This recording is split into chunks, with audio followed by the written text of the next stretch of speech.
বিয়ে তো করতেই হবে প্রত্যেককে জীবনে। জীবন সঙ্গিনী হিসেবে কেমন পাত্রী চান, কেমন মেয়ে পছন্দ রেহানের? যে আমার সাথে আসলে আমার অর্ধাঙ্গিনী হয়ে থাকতে পারবে, এটা সবার ফার্স্ট প্রায়োরিটি। যার ওই ধৈর্যশীল থাকতে হবে, আর ব্যক্তিত্ব থাকতে হবে তার মধ্যে, আর রান্না করার গুণ থাকতে হবে যেন আমাকে খুব ভালো ভালো রান্না করে খাওয়াতে পারে।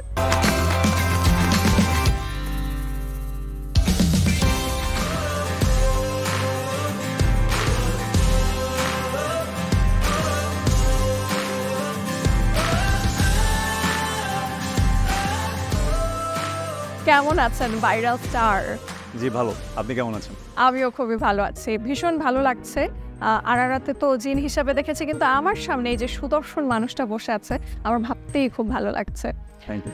এই প্রসঙ্গে একটু থাকতে চাই, কারণ এই যে আপনি মডেলিংয়ে রয়েছেন প্রায় 5 বছর ধরে, কিন্তু আফটার ডুইং আরারাত এই জিন চরিত্রের এই স্বল্প উপস্থিতি দিয়ে কিন্তু দর্শকদের মন জয় করেছেন। আর আপনার ফেসবুকে কিন্তু আমরা দেখছি দারুণ দারুণ সব কমেন্টস আসছে। স্পেশালি একজন মেয়ে তো লিখেছেন যে আপনাকে দেখলেই মেল্ট হয়ে যায়।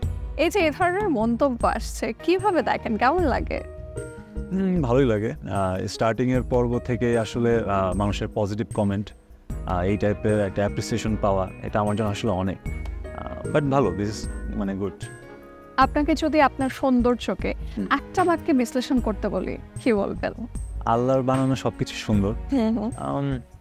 হ্যাঁ, আল্লাহ খুব ভালোভাবে বানাইছে আমাকে, থ্যাঙ্কফুল তার জন্য। আর আপনি ক্লোজ আপ কাছে আসার, প্রতিদিনের কাছে আসার গল্পে কাজ করেছেন, এবং ওখানে সঙ্গীত শিল্পী মাশা ছিলেন আপনার কোস্টার। বেশ একটু আলাভোলা একজন বরের ক্যারেক্টার করেছেন। পার্সোনাল লাইফে আসলে রেহান কেমন? সহজ সরল, খুবই সিম্পল। এত কমপ্লেক্স মাইন্ড নিয়ে কখনোই চলাফেরা করি না, জাস্ট প্লেন ভাবে, স্ট্রেট ফরওয়ার্ড ভাবে চলাফেরা করা হয় আর কি। মডেলিং এর প্রফেশনে ছিলেন, so fitness is a must. আর র্যাম্পেও আপনি কাজ করেছেন। ফিটনেসের জন্য আলাদা করে কি কি করা হয়? না, জিমটা মাঝে মাঝে করা হয়, এত যে বেশি সময় দিতে পারি ওখানে তেমনটাও না, বাট মেনটেন করা উচিত। যখনই সময় পাই তখনই যাওয়া হয় জিমে, আর ওই রকমভাবে মেনটেন করা, এতটা মেনটেন করা আসলে হচ্ছে না। আর খাওয়া দাওয়া খুবই বেসিক আমার, আসলে এরকমভাবে আমি আসলে খুব ডায়েট চার্ট মেনটেন করা, একদম ফুল মেনটেন করে আমি সব কিছু করছি এমনটাও আসলে না, আলহামদুলিল্লাহ। আজকে আমাদের ফার্স্ট অ্যানিভার্সারি। Happy anniversary. ও শিজ, এখন কি হবে? এখন হবে ফার্স্ট ওয়াশের 10 মিনিটস পাওয়ার ওয়াশিং এর ম্যাজিক। ফার্স্ট ওয়াশ ডিটারজেন্ট পাউডারের মাল্টি বুস্টার কাপড়ের যে কোনো দাগ ময়লাকে নিমেষে দূর করে এবং কালার গার্ড কাপড়ের রঙকে রাখে নতুনের মতন। সম্পর্কের রং থাকুক ফার্স্ট ডের মতন নতুন। আর জামা কাপড়ের জন্য ফার্স্ট ওয়াশ তো রয়েছেই, সাদার আরেক নাম ফার্স্ট ওয়াশ ডিটারজেন্ট পাউডার। প্রত্যেকটা মানুষের কাছে নিজের মন, নিজের শরীর, চুল, চোখ সবকিছুই অনেক প্রিয় থাকে। একটু রেহানের কাছে জানতে চাই, রেহানের বডি স্ট্যাটিকনেসের, বডি ফিটনেসের কোন পোর্শনটা সবচেয়ে বেশি প্রিয়? আমার চোখটাকে আমি আসলে পছন্দ করি, আর রিজনটা বলি, সেটা হচ্ছে যে এই চোখ দিয়ে এত সুন্দর দুনিয়াটাকে আমি দেখতেছি, এই সুন্দর একটা শোতে আমি আছি, আপনাকে দেখতেছি, তো দ্যাটস ওয়াই আসলে আমি চোখটাকে এখন বেশি প্রায়োরিটাইজ করবো, যে আজকে এই চোখটা না থাকলে হয়তো এত কিছু দেখার সৌভাগ্য হতো না। একজন অভিনেতাকে তো এই যে ফিজিক্যাল ফিটনেস, ফিজিক্যাল ওয়ার্কআউটের বাইরে গিয়েও স্পেশাল কিছু মেডিটেশন করতে হয় নিজের মনোসংযোগ ধরে রাখতে গেলে। আর অভিনয়ের ক্ষেত্রে ফোকাস থাকার কোনো বিকল্প নেই। স্ক্রিপ্ট মেমোরাইজ করা, তারপর হচ্ছে চরিত্রকে ভালোভাবে বোঝা।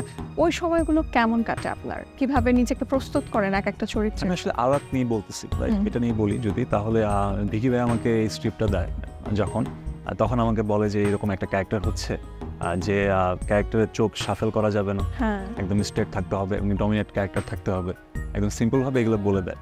তো এটা আমার নতুন, আমি যেহেতু নতুন, এটা আমার জন্য খুব চ্যালেঞ্জিং ছিল যে এটা আসলে কীভাবে হচ্ছে, কীভাবে পারবো এটা। বাট তারপরেও কিছুই স্টাডি করতে হয়, যে প্রিভিয়াস ধরেন দেশের বাইরে যে মুভিগুলো বা জিন ক্যারেক্টার যেগুলো হচ্ছে, বা ওইখানে কেমন হচ্ছে, বা কী টাইপের সিমিলার ক্যারেক্টারগুলো আমি করতে পারি, কোনটা আমার সাথে কমফোর্টেবলি যায়। তো জাস্ট নিজে নিজে যতটুকু সেলফ গ্রুমিং করে আয়নার সামনে যতটুকু একটু প্র্যাকটিস করে আসলে যা হয়েছে আর কি এখানে, দ্যাটস ইট। মেকআপ নিয়ে আসলে অনেকের একটু ছুট মার্ক থাকে, কেউ একটু হেভি পছন্দ করে, কেউ কোনো ধরনের মেকআপ নিতে চায় না। আপনার ক্ষেত্রে সেটাকে আপনি কতটা কমফোর্টেবল বিভিন্ন ধরনের মেকআপ? আমি আসলে না, আমি কখনোই মেকআপে আসলে কমফোর্টেবল ছিলাম না, বা মেকআপ ছাড়াই আমার কাছে কেন জানি নিজের কাছে অনেক বেশি কমফোর্টেবল লাগে, অনেক কনফিডেন্ট বেশি লাগে। চরিত্রের স্বার্থে যদি মেকআপটা আমার বেশি লাগে তাহলে আমি মেকআপটা বেশি করতেছি আর কি। কিন্তু যদি দেখা যায় যে না, তেমনটা এখানে কোনো ভাইটাল কোনো রোল প্লে করতেছে না মেকআপে, তখন আমি খুবই লাইট মেকআপ, মানে নর্মাল যেটা বেসিক মেকআপটা করি, ওটাও জাস্ট খালি ওই যতটুকু না হলেই না অতটুকু আসলে করা হয় আর কি। গেট আপের ব্যাপারে রেহান কতটা চুজি?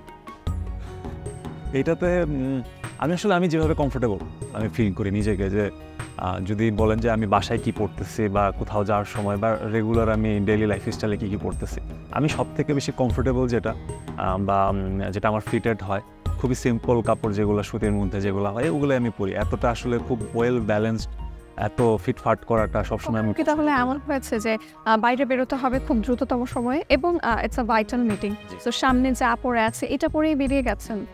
সব থেকে বেশি হয় এটা আমার সাথে, এটা রেগুলার ব্যাপার আমার সাথে। একটা খুব প্রচলিত কথা আছে মেইন ইন ব্ল্যাক, আপনি কি সেটাতে বিলিভ করে আজকে ব্ল্যাক অ্যান্ড গ্রে পরে এসেছেন? ব্ল্যাক কালার আমার always favourite, black and white, একদম পিওর ব্ল্যাক যেটা আর হোয়াইট যেটা। আমি আসলে মেন ইন ব্ল্যাক বলা যাবে না, অ্যাশেজের একটা ছোঁয়া আছে। তো হ্যাঁ, আমার কাছে মনে হয়েছে যে এই গেটআপটা হয়তো আমার কাছে একটু কমফোর্টেবল লাগতেছিল, ভালো লাগতেছিল। ছাড়া আর কি রং? একদম পিওর হোয়াইট। আচ্ছা, এটা পোশাক। আর এমনি কোনো রঙের ক্ষেত্রে মেরুন হতে পারে সেটা, বা অফ হোয়াইট বা অ্যাশ, এগুলো প্রাধান্য দিই। চড়া আলোতে কিন্তু কাজ করতে হয়, আর ফটোশুটের সময় তো দেখা যায় যে চারপাশ দিয়ে আলো থাকে এবং অনেক সময় যদি আউটডোর শুট থাকে, স্পেশালি গরম, ঘাম, ধুলা সব কিছু মিলিয়ে কাজ করতে হয়। ছেলেদের সবচেয়ে ক্ষতি যেটা হয় সেটা হচ্ছে হেয়ার অ্যান্ড বিয়ার্ডে। সো স্পেশালি এই দুইটা জিনিসের প্রপার টেক কেয়ার কীভাবে করেন? আমার কোনো স্পেশাল কোনো টেক কেয়ার যে না হয় এরকম কিছু না, জাস্ট বাসায় রেগুলার শ্যাম্পু করা হয়, শুট থেকে যে বাসায় শ্যাম্পু করি। অয়েলিং কি করা হয়? খুবই মাঝে মাঝে, খুবই কম।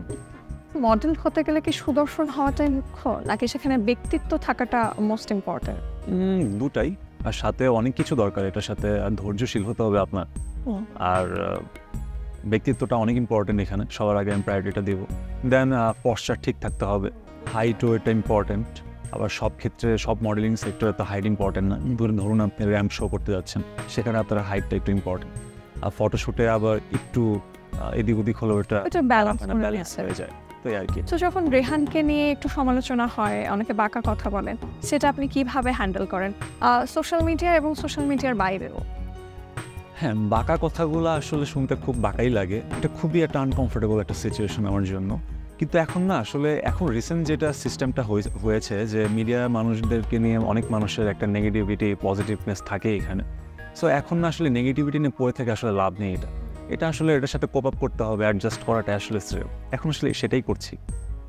আলহামদুলিল্লাহ, আল্লাহ আমাকে ধৈর্য দিক, ব্যাপারটার সাথে যেন আরও বেশি অ্যাডজাস্টেবল করতে পারি। অনেক ধৈর্যশীল নাকি একটু শর্ট টেম্পার? এতটাও না, বাট শর্ট টেম্পার হয়, নিজেকে ব্যালেন্স করার জন্য ট্রাই করি। বর্তমান সময়ের one of the stylish model কিন্তু আপনি, কিন্তু এই স্টাইলিশ মডেলের একদম তাই, এবং এই স্টাইলিশ মডেলের কোনো ফেভারিট স্টাইল আইকন কি রয়েছে ন্যাশনালি আর ইন্টারন্যাশনালি? যদি অনেস্টলি এই কথাটা অ্যান্সারটা দিই, তাহলে আমি আসলে কাউকে তেমনটা ফলো করি না। আমি জাস্ট আমার কথাটা শুনি, আমাকে আয়নার সামনে কেমন লাগে, কোনটা করলে হয়তো বা আমাকে একটু ডিফারেন্ট লাগতে পারে, আমার কাছে কোনটা কমফোর্টেবল লাগবে, আমি পুরো জিনিসটা আমার উপর চয়েস দিয়ে দিই। আমি এটার সাথে খুবই হ্যাপি। বাট হ্যাঁ, তারপরে যদি কিছু মানুষের অ্যাক্টিং থাকে, যেমন জানি আমেন বা টার্কিশ অনেক অভিনেতা আছে, বা আছে কিছু হয়তো বা হুট করে একটা ক্লিপ পরে গেল, দেখলাম বা স্টাইলটা ভালো লাগলো এরকম, কিন্তু একদম ওইটাই করতে হবে বা ওইটাই আমার ভালো লাগছে ওটা আমার করতেই হবে, এই ব্যাপারটা কখনোই আমার মধ্যে কাজ করেনি। আমি সবসময় আমার নিজেরটাই আসলে শুনেছি। এবার একটু অন্য প্রসঙ্গে আসি, বিয়ে তো করতেই হবে প্রত্যেককে জীবনে, জীবন সঙ্গীর হিসেবে কেমন পাত্রী চান, কেমন মেয়ে পছন্দ রেহানের? যে আমার সাথে আসলে আমার অর্ধাঙ্গিনী হয়ে থাকতে পারবে, এটা সবার ফার্স্ট প্রায়োরিটি। যার ওই ধৈর্যশীল থাকতে হবে, আর ব্যক্তিত্ব থাকতে হবে তার মধ্যে, আর রান্না করার গুণ থাকতে হবে যেন আমাকে খুব ভালো ভালো রান্না করে খাওয়াতে পারে। আর এই তো এডুকেটেড। বাহ, দোয়া করি খুব দ্রুত এরকম কাউকে পেয়ে যান আপনার জীবনে। স্টারডম নিয়ে একটু আলাপ করি। অনেকে বলেন যে স্টারডম অর্জনের চাইতে আসলে ওটা মেনটেন করা, রক্ষা করাটাই খুবই মুশকিল হয়ে দাঁড়ায়, এবং এটা কিন্তু খুব একটা স্থায়ী না। একটা সময় দেখা যায় যত দ্রুত অনেকে একটা স্টেজে উঠে যায় তত দ্রুতই তাদের ফল হয়। এইটাকে আপনি কিভাবে মূল্যায়ন করেন?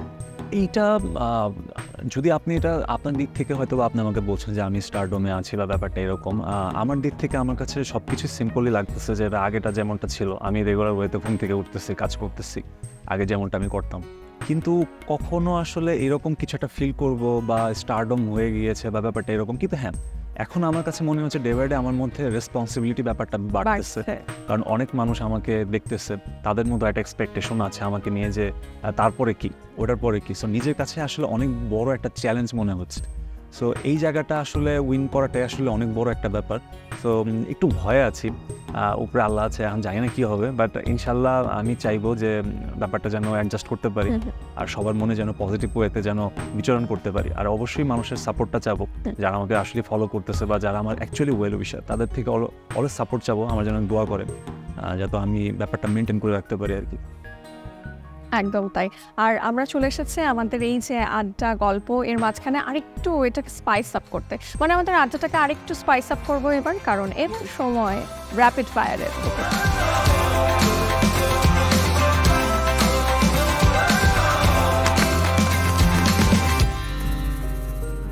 সো এবার সেগমেন্ট র্যাপিড ফায়ার, খুব দ্রুত আপনাকে বেশ কিছু প্রশ্ন করব এবং আরও দ্রুততম সময়ে আপনাকে উত্তর দিতে হবে, but there is a condition, কোনো প্রশ্ন কিন্তু স্কিপ করা যাবে না।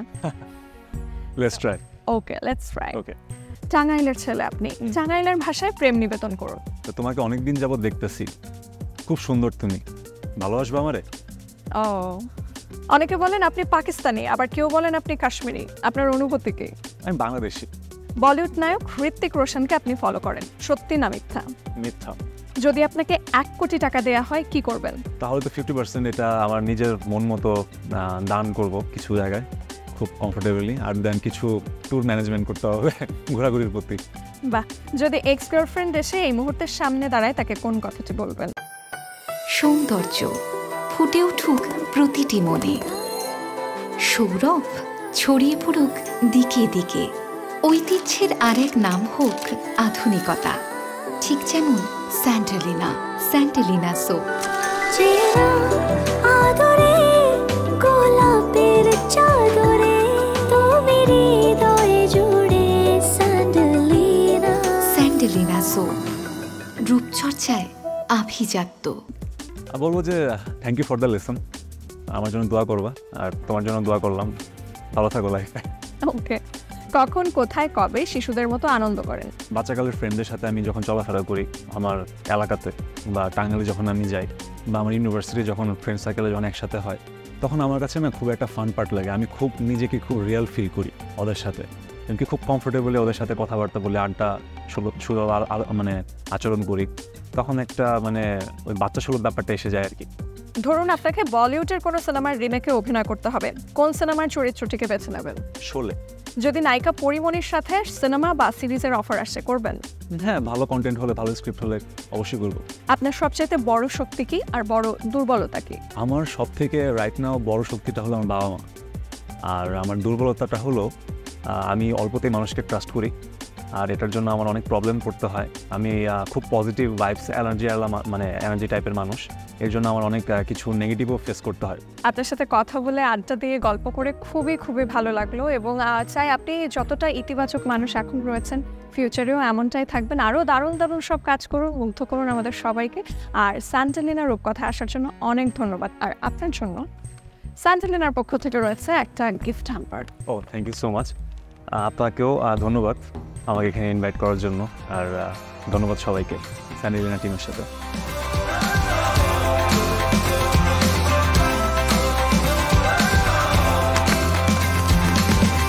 আমন্ত্রণ জানাচ্ছি রূপকথায়, সঙ্গে আছে আমি রাহিমা সুলতানা রিতা। আজকে আমি আপনাদের জন্য একটা ন্যাচারাল ক্লিনজার বাড়িতেই যেন তৈরি করতে পারেন, যা আপনার কিচেনে আছে তাই দিয়েই। দেখুন তাহলে কেমন করে আপনি বাড়িতে তৈরি করবেন। তবে তার আগে পরিচয় করিয়ে দিচ্ছি আমাদের আজকের মডেলের সাথে। আমাদের আজকের মডেল মালিহা। মালিহা, কেমন আছো? জি ভালো আপু, আপনি কেমন আছেন? আমি ভালো আছি, খুব ভালো লাগছে তোমাকে দেখে। কি করছো এখন তুমি? আপু আমি নিউট্রিশনিস্ট এবং একটু জব করছি। খুব ভালো। তো আমি আজকে একটা ন্যাচারাল ক্লিনজার তৈরি করে দেখাবো, যেটা কিনা বানিয়ে আমি চাইলে একেবারে 15 দিনের জন্য একটা স্টোর করে রাখতে পারি, যখন আমার প্রয়োজন তখন আমি ইউজ করব। প্রিয় দর্শক, আপনারাও দেখুন, খুব সিম্পল, আপনাদের কিচেনেই আছে। আমি যা ব্যবহার করছি, এখানে সয়াবিন পাউডার। সয়াবিন বাজারে কিনতে পাওয়া যায়, আপনারা চাইলে সেটা কালেক্ট করে নিতে পারেন। 2 চামচের মতো আমি এখানে দিলাম। আর মটর ডালের বেসন, আমি এখানে মটর ডালের বেসনও 2 চামচ দিয়ে দিচ্ছি। ব্যাস, এই দুটো জিনিসের সংমিশ্রণে একটা চমৎকার ক্লিনজার তৈরি হয়ে যাবে। প্রতিদিন বাইরে থেকে এসে, বিশেষ করে রাতের বেলা, আপনি চাইলে এইটা দিয়ে আপনার ফেসটাকে খুব ভালো করে ক্লিন করতে পারেন। এটা তুমি চাইলে এই যে এই ধরনের কন্টেনারে তুমি রাখতে পারো, এই ধরনের কন্টেনারে করে।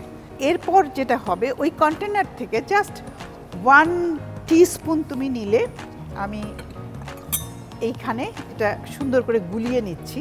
1 টিস্পুন বা 2 টিস্পুন, তুমি যদি নেক পর্যন্ত, আসলে নেকটা খুব ইম্পর্টেন্ট আমাদের, তো তোমার যে টাইপের স্কিন তার জন্য একটু মিল্ক অ্যাড করলে খুব ভালো। আর মিল্ক না থাকলে পানি দিয়েও আমরা চাইলে ইউজ করতে পারি। এটা একটা খুবই চমৎকার ন্যাচারাল একটা ক্লিনজার। আর যাদের একটু স্কিনটা তোমার মতো এই টাইপের, তাদের আমি বলবো যে সাথে একটু গ্লিসারিন অ্যাড করতে। তো গ্লিসারিনটা আমাদের স্কিনটার ময়েশ্চার ধরে রাখতে হেল্প করে। আমি জাস্ট 1/2 টিস্পুন গ্লিসারিন অ্যাড করে নিলাম। এই যা কিনা আমি চাইলেই বাড়িতে তৈরি করে ইউজ করতে পারি। এখন আমি আরেকটা জিনিস একটুখানি দেখিয়ে দিচ্ছি। এখানে পেট্রোলিয়াম জেলি আছে, আমি জাস্ট অ্যালোভেরা জেল একসাথে দিয়ে, এটা একটা ক্রিমের মতো আমি ময়শ্চারাইজার ইউজ করছি, যেটা কিনা বিশেষ করে রাতে ঘুমোতে যাওয়ার আগে আমরা ইউজ করতে পারি। সাথে রোজ ওয়াটার আর গ্লিসারিন, এখানে দুটোই কিন্তু মিক্স করা আছে। আমি জাস্ট একটু স্প্রে করে দিচ্ছি রোজ ওয়াটার আর গ্লিসারিন। এই এবার আপনি আপনার উপর কেমন করে অ্যাপ্লাই করবেন তাই দেখুন। আমাকে সাহায্য করছে মডেল মালিহা। মালিহা এসো।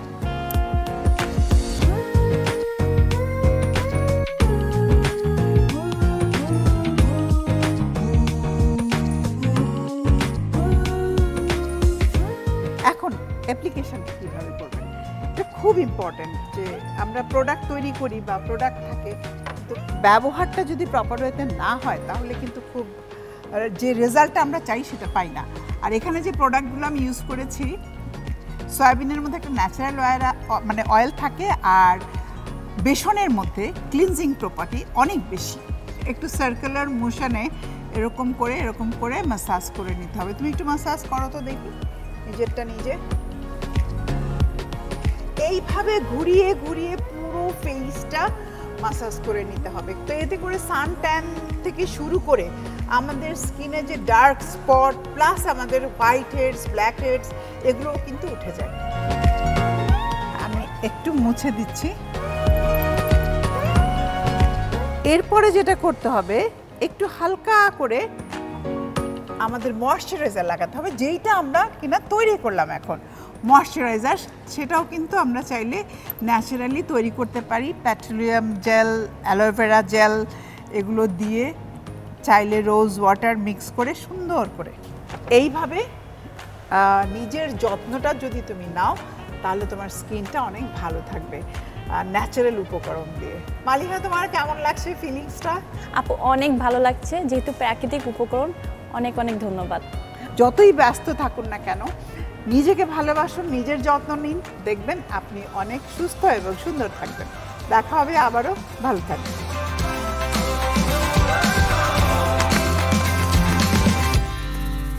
প্রিয় দর্শক, আপনাদেরকে অভিনন্দন জানাচ্ছি আপনাদের প্রিয় অনুষ্ঠান স্যান্ডেলিনা রূপকথায়। সাথে আছে আমি সালদিন, আমার সাথে আছে শিলা এবং বদরুল। চলুন এ পর্বে আমরা দেখব ইয়োগার মাধ্যমে কিভাবে আমরা আমাদের রোগ প্রতিরোধ ক্ষমতাকে বৃদ্ধি করতে পারি। রোগ প্রতিরোধ ক্ষমতাকে বৃদ্ধি করতে গেলে যে বিষয়টিতে সবচেয়ে বেশি মনোযোগ দিতে হবে সেটি হলো আমাদের প্রাণিক এনার্জিকে বাড়াতে হবে। সেজন্য আমরা ব্রিদিং করব। ব্রিদিং করবার পূর্বে আমরা মেডিটেশন করব। সেজন্য চোখ বন্ধ করে প্রথম গভীরভাবে শ্বাস গ্রহণ করব এবং ধীরে ধীরে শ্বাস ছাড়ব। শ্বাস যখন সঠিকভাবে আমরা ভিতরে প্রবাহ বিস্তার করতে পারি, আমাদের প্রাণিক এনার্জি প্রত্যেকটি চ্যানেল ওপেন হয়, যে প্রত্যেকটি চ্যানেল ওপেন হওয়ার ফলেই কিন্তু আমাদের ভিতরে শক্তি এবং সামর্থ্যটি বৃদ্ধি পায়। এই শক্তি এবং সামর্থ্যটি বৃদ্ধি পাওয়ার ফলেই যে কোনো রোগ থেকে আমরা প্রতিরোধ করতে পারি। সেজন্য গভীরভাবে শ্বাস প্রশ্বাসের অভ্যাসটি প্রত্যেক দিন সকালবেলা ঘুম থেকে উঠে 3 থেকে 4 মিনিট করবার পর আমরা মেডিটেশন করব, ধ্যান করব, যেন মনকে শান্ত রাখতে পারি। মনকে শান্ত রাখলে আমাদের যে প্রাণিক এনার্জি সেটিকে আমরা সঠিকভাবে ব্যবহার করতে পারবো। সেজন্য আমরা কপাল ভাতি ক্লিনজিং এক্সারসাইজটি করব। এটি একটি চমৎকার এক্সারসাইজ। এটা এভাবে 1 ইনহেল 2 এক্সেল, 1 2 1 2 1 2 1 2 1 2 1 2। প্রিয় দর্শক, লক্ষ্য রাখুন, আপনি যখন এভাবে ফোর্স করে অ্যাক্সেলেশন করবেন, কিছুক্ষণ করবার পরে আপনি লক্ষ্য করবেন আপনার ভিতরে একটি শক্তিশালী অবস্থা আপনি ফিল করছেন। এই শক্তিশালী অবস্থাটা হলো মানে আমরা আমাদের প্রাণিক এনার্জিকে ইউটিলাইজ করতে পারছি। যখন আমরা আমাদের ভিতর থেকে টক্সিনগুলোকে বের করে দিব এবং শ্বাসকে নিয়ন্ত্রণ করে শ্বাসকে ব্যবহার করাটা শিখতে পারবো, এটি হলো আমাদের টিকে থাকার একটি শর্ত। এটি আমরা কমপক্ষে 3 থেকে 4 বার করবার চেষ্টা করব। প্রতিবারে চেষ্টা করব 30 থেকে 50টি। এটি আপনি যখন অভ্যস্ত হয়ে যাবেন তখন ধীরে ধীরে এটিকে আমরা বাড়াতে চেষ্টা করব। প্রাণায়ামটি করবার পর ধীরে ধীরে আমরা দাঁড়িয়ে যাব। এখন আমরা কিছু আসন করব, যে আসনগুলোর মাধ্যমে মূলত আমাদের প্রত্যেকটি সেল, প্রত্যেকটি টিস্যু, প্রত্যেকটি অর্গানকে আমরা রিজেনারেট করতে পারবো। আসলে আমাদের ভিতরের প্রত্যেকটি সিস্টেমকে আমরা রিজেনারেট না করতে পারার ফলেই কিন্তু আমাদের রোগ প্রতিরোধ ক্ষমতা আমরা হারিয়ে ফেলি। সেজন্য এই প্রক্রিয়া থেকে আমরা পা প্রসারিত করে হাত দুটো সোজা কাঁধের পাশে রেখে গভীরভাবে শ্বাস গ্রহণ করতে করতে যে কোনো একটি পাশে টুইস্ট করব। প্রিয় দর্শক, লক্ষ্য রাখুন, এভাবে টুইস্ট করবার ফলে আমাদের পা থেকে শুরু করে আমাদের মাথার ক্রাউন পর্যন্ত প্রত্যেকটি জয়েন্ট টুইস্ট হচ্ছে। আপনি যখন এই প্রক্রিয়ায় গভীরভাবে শ্বাস গ্রহণ করবেন, শরীরের ভিতরের প্রত্যেকটি টিস্যু, প্রত্যেকটি সেলস, প্রত্যেকটি অর্গান সঠিকভাবে তার ক্ষমতা, তার কাজ করার ক্ষমতা পাবে। ব্লাড সার্কুলেশনের মাধ্যমে সে অ্যাক্টিভেট হবে এবং সে রিজেনারেট করতে পারবে, রিপেয়ার করতে পারবে। ঠিক ধীরে ধীরে আবার 30 সেকেন্ড থেকে 1 মিনিট থাকবার পর আবার অপর পাশটিও ঠিক একইভাবে করে নিব এবং আমাদের ব্যাক সোজা থাকবে, শরীর সোজা থাকবে। শুধুমাত্র আমরা টুইস্ট করব যেন শরীরের প্রত্যেকটি সিস্টেম, প্রত্যেকটি অর্গান, প্রত্যেকটি সেল, প্রত্যেকটি টিস্যু সবগুলো লেনথিন হয় এবং যখন গভীরভাবে শ্বাস গ্রহণ করব প্রত্যেকটি শক্তিশালী হবে। এখানে আবার মধ্যে এসে এখন গভীরভাবে শ্বাস গ্রহণ করে যে কোনো একটি পাশে, এখানে মনে রাখতে হবে কোমর সোজা থাকবে, কোনোভাবেই বাঁকা হওয়া যাবে না। শুধুমাত্র আমরা যে কোনো একটি পাশে আমাদের শরীরকে ব্যান্ড করব। এখানেও আমরা গভীরভাবে শ্বাস গ্রহণ করব। আমাদের অ্যাওয়ারনেস যত বেশি বৃদ্ধি পাবে তত আমরা প্রাণিক এনার্জিকে আমাদের ভিতরে আমরা ধারণ করবার ক্ষমতাটি অর্জন করব। ঠিক একই প্রক্রিয়ায় আমরা মধ্যে এসে ঠিক এইভাবে আমরা অপর পাশটি করে নেব। এখন এটি হয়ে যাওয়ার পর আমরা গভীরভাবে শ্বাস গ্রহণ করে হাত দুটো উপরে তুলে এখন আমরা কোমর থেকে আমাদের শরীরকে ব্যান্ড করে সোজা নিচের দিকে মাথাকে ছেড়ে দিব। এই আসনটি তো কমপক্ষে 30 সেকেন্ড সময় থেকে 1 মিনিট সময় থেকে আমরা ধীরে ধীরে সোজা হয়ে পূর্ব অবস্থায় এসে আমরা ম্যাটের মধ্যে শুয়ে পড়ব। সর্বশেষ একটি আসন করব। এই আসনটির নাম হলো হুইল। সেজন্য পা ব্যান্ড করে হাঁটু ভাঁজ করে হাতের পাতা মাথার পেছনে রেখে গভীরভাবে শ্বাস গ্রহণ করে প্রথম কোমর, তারপর আস্তে আস্তে বুক উপরের দিকে তুলে ধরব। প্রিয় দর্শক, লক্ষ্য রাখুন, প্রত্যেকটি আসনে কিন্তু এমনভাবে ডিজাইন করা হয়েছে পায়ের নখ থেকে শুরু করে মাথার ক্রাউন পর্যন্ত প্রত্যেকটি জয়েন্ট, প্রত্যেকটি অর্গানগুলোকে স্টিমুলেশন করা, যার ফলে আপনি যখন গভীরভাবে শ্বাস গ্রহণ করবেন ব্লাড সার্কুলেশনের মাধ্যমে রিপেয়ারিং সিস্টেমটি একটি স্ট্রং অবস্থা সৃষ্টি হবে। মিনিট সময় কিংবা 30 সেকেন্ড থেকে ধীরে ধীরে প্রথম কোমর, তারপর বুক এবং পা সোজা রেখে আমরা সর্বশেষ শবাসনায় সম্পূর্ণ শরীরকে শিথিল করে দেব। প্রিয় দর্শক, রোগ প্রতিরোধ ক্ষমতা বৃদ্ধি করতে গেলে আপনাকে 5টি বিষয়ের উপর মনোযোগ দিতে হবে। প্রথম হলো কোনোভাবেই নেগেটিভ চিন্তা করা যাবে না। দ্বিতীয়টি হলো কোনোভাবেই ছোট শ্বাস গ্রহণ করা যাবে না। তৃতীয় হলো আপনার খাদ্য তালিকায় অবশ্যই সুষম খাবার গ্রহণ করবেন। গভীর ঘুম নিশ্চিত করতে হবে। এই 4টি বিষয়ের পাশাপাশি আরেকটি বিষয় হলো, সেটি হলো আমাদের ফিজিক্যাল মুভমেন্টকে বাড়িয়ে দিতে হবে। যত বেশি আপনি ফিজিক্যাল মুভমেন্ট করবেন তত বড় বড় শ্বাস গ্রহণ করবেন, আপনার প্রাণিক এনার্জিকে আপনি ইউটিলাইজ করতে পারবেন এবং রোগ প্রতিরোধ ক্ষমতাকে আপনি বৃদ্ধি করতে পারবেন। আপনাদেরকে আগামী পর্ব দেখবার আমন্ত্রণ জানিয়ে আজকের মতো এখানে শেষ করছি। ভালো থাকুন, সুস্থ থাকুন, আমাদের সাথেই থাকুন।